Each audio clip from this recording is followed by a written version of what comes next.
Hello viewers, আসসালামু আলাইকুম। আজকে আমরা আবারও চলে এসেছি বৃন্দাবন নামে একটি পিকনিক স্পটে, যার অবস্থান টেপির বাড়ি নামক এলাকার ট্যাংরা বাজার, শ্রীপুর, গাজীপুর।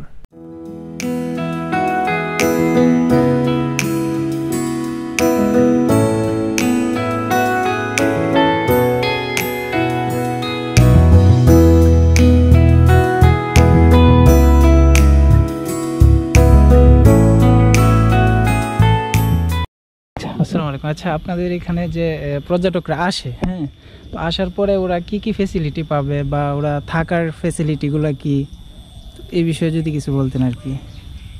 দেখেন, আমাদের এখানে সাধারণত এটা থেকে তো আমি রিসোর্ট বলবো না, এটা আসলে একটা পিকনিক স্পটের মতোই। আর এখানে আমাদের এখানে আপনার রেস্ট হাউসের মধ্যে 4টা রুম আছে, 2টা এসি, 2টা নন এসি, আর একটা আছে আপনার ডিলাক্স রুম আছে একটা, এটা বড়, এটাও এসি, আর এমনি টিন শেড করা আছে। এখানে 8-10 জন থাকতে পারে।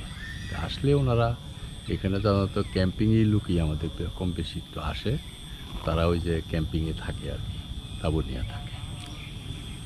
আর এখানে যে খাবার দাবারের কোনো ব্যবস্থা? খাবার দাবার আমরা দিই, এটা আমরা সাপ্লাই দিই।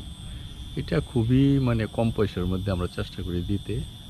এটা করোনার আগের থেকে আমাদের যে রেট ছিল, নাস্তা 120 টাকা, বোনা খিচুড়ি এবং ডিমের কারি, দুপুরের বেলায় পার হেড 400 টাকা। এখানে আমরা কক মুরগি দিই, মাছের একটা আইটেম থাকে, সবজি অথবা শাক থাকে, সাথে 2-3 রকমের ভর্তা থাকে এবং ডাল থাকে, সালাদ থাকে, লেবু টেবু এগুলো তো আছে।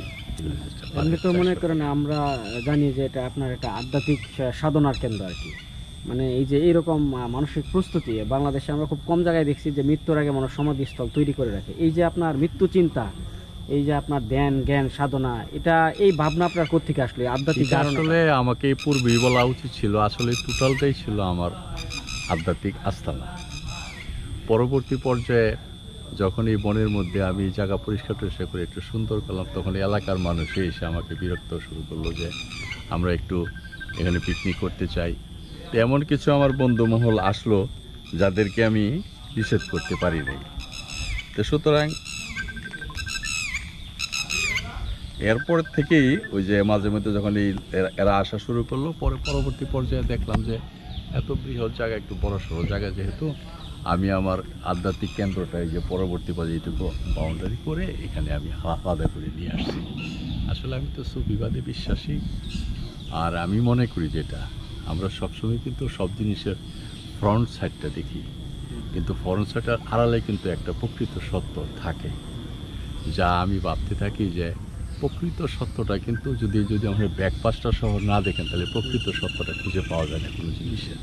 তো এই জন্য এটা আধ্যাত্মিকতার মানে এমন একটা জিনিস যা মানুষের প্রকৃত সত্যকে পেতে সাহায্য করে।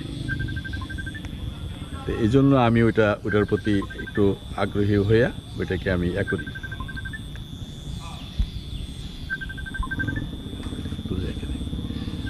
এই হলো মোটামুটি পরবর্তী পর্যায়ে যখন আমি দেখলাম যে না, এটা এই বড় জায়গাটার মধ্যে যদি মানুষ একটু প্রশান্তিও পায়, তো নির্মল আনন্দ, যেটা একজন মানুষকে যদি নির্মল আনন্দ দেওয়া যায়, মানে তার প্রশান্তি দেওয়া যায়, এটাও কিন্তু একটা সবের কাজ মনে করি আমি।